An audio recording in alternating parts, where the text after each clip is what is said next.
ஸ்ரீமத் பாகவதம் 77ஆம் பகுதி.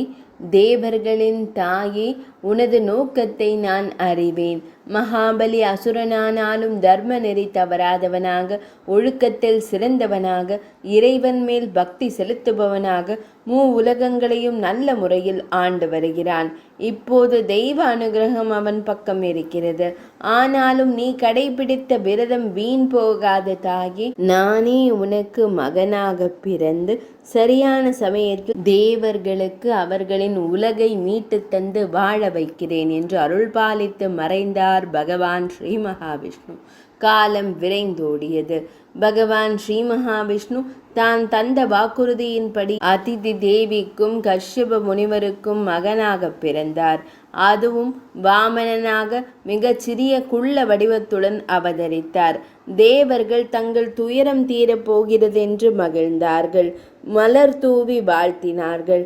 பகவானே தங்களுடைய குழந்தையாக பிறந்ததை கண்டு அதிதி தேவியும் கஷ்யப முனிவரும் ஆனந்த பரவசமடைந்தார்கள். குழந்தையாய் பிறந்த வாமனமூர்த்தி குப்புறப்படுக்காமல் தவழாமல் சட்டென்று 5 வயது அந்தண சிறுவனாக மாறினான்.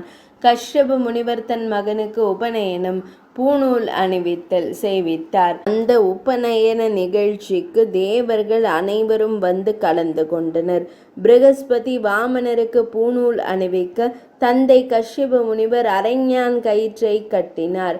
பூமாதேவி வாமனருக்கு மான்தோலை அளிக்க சந்திரதேவன் தண்டத்தையும், பிரம்மதேவர் கமண்டலத்தையும், சரஸ்வதி தேவி ஜப மாலையையும், குபேரன் பிச்சை பாத்திரத்தையும் கொடுத்தார்கள். பார்வதி தேவி வாமனமூர்த்தியின் பிச்சை பாத்திரத்தில் முதல் பிச்சை இட்டாள். இனி வாமன அவதாரத்தின் நோக்கம் நிறைவேற வேண்டிய காரியம்தான் மிச்சமிருந்தது. இந்த சமயத்தில் மகாபலி சக்கரவர்த்தி நர்மதை நதிக்கரையின் வடபகுதியில் அஸ்வமேத யாகம் நடத்தி கொண்டிருந்தான்.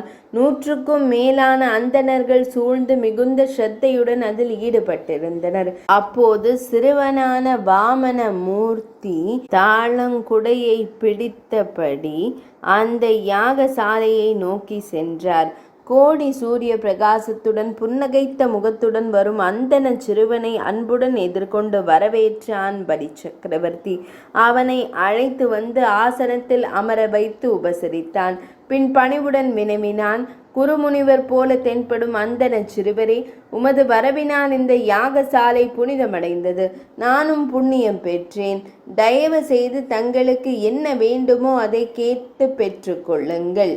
77ஆம் பகுதி நிறைவடைந்தது.